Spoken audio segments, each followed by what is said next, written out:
The new trailer for the 6th annual Arrowverse crossover event is finally here, and there is a lot to unpack. The 5-episode event will occur in 2 chunks, with the first 3 episodes airing between December 8th and 11th, and the final 2 episodes airing on January 14th. We should have done a crossover. Yeah. Whether you're a fan of one of the heroes involved or all of them, there's sure to be a lot to look forward to with this exciting crossover. You're welcome. Everything we needed to be as hyped as possible for this crossover event. So we're gonna break it all down for you right here, right now. Do this right here. In the very beginning of the trailer, we see Supergirl and the rest of the heroes watching helplessly as Earth 73 is completely destroyed. Barry Allen is then seen talking to Flash 90, who, fun fact, is the version of the Flash from Earth 90, played by John Wesley Shipp, who played the Flash in the 90s, which is subjectively one of the most awesome moments of metacasting ever. Anyway, our Barry Allen is breaking the news to Flash 90 that every second another Earth is destroyed, which is that whole infinite Earths thing that the event is actually named after. Makes sense. Then we get a quick insert of a dusty, cobweb-covered Batsuit, which as far as we can tell, doesn't belong to any specific Batman we've seen before. You think you know everything about me, don't you?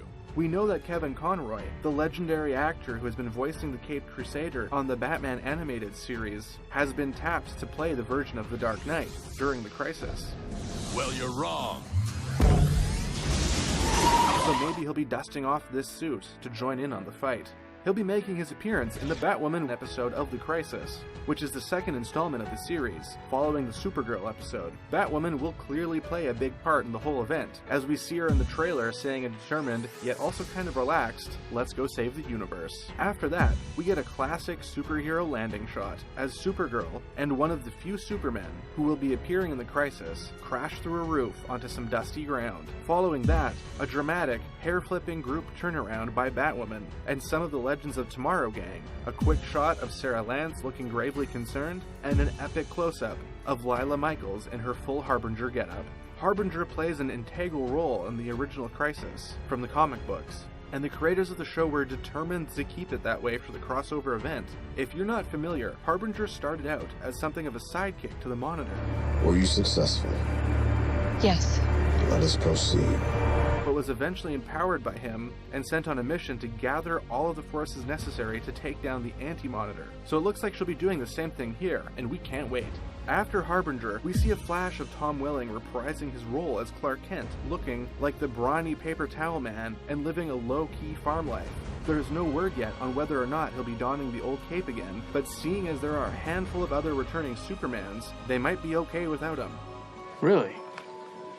The next close-up is of the Flash favorite, Tom Cavanaugh, who will be playing Pariah in the big event. In the comics, Pariah is an ally of the Anti-Monitor. We're not sure yet if his Pariah is yet another alternate version of Harrison Wells in this reimagining, or if he will be playing the Kel Massa version from the original comics. But either way, he's always a welcome addition to the show. We also get an epic shot of Black Lightning doing his lightning bolt thing, and what looks like a bad fall as the Flash crashes down, or is thrown, into a glass shelf, shattering it. In what we hope is a terrible nightmare, the trailer features a clip of Iris Allen apparently getting erased by a red ball of energy, as the Monitor declares, "This threat brings the annihilation of all life." Okay, but does all life have to include Iris? After that, we are finally given a glimpse of the child that belongs to Tyler Hoechlin's version of Clark Kent and Lois Lane, as they stand happily in a house full of 1,000 plants. And then, in a truly thrilling moment of nostalgia, we have Brandon Roth's rendition of the Kingdom Come Superman, complete with gray hair. He counters the Monitor's doomsday message by saying, "Hope is the light that lifts us out of the darkness." There seems like there might be a plan to evacuate the planet at some point, as Supergirl announces that they might lose the planet, but they can still save the people. Overtop a shot of a ship flying over a city. Things are clearly going to get down to the wire. The real question is, which of our favorite characters will make it out alive, and who will perish in the process? Whatever the answer, we know we'll be tuned in to watch it all go down. How would you propose I keep the balance?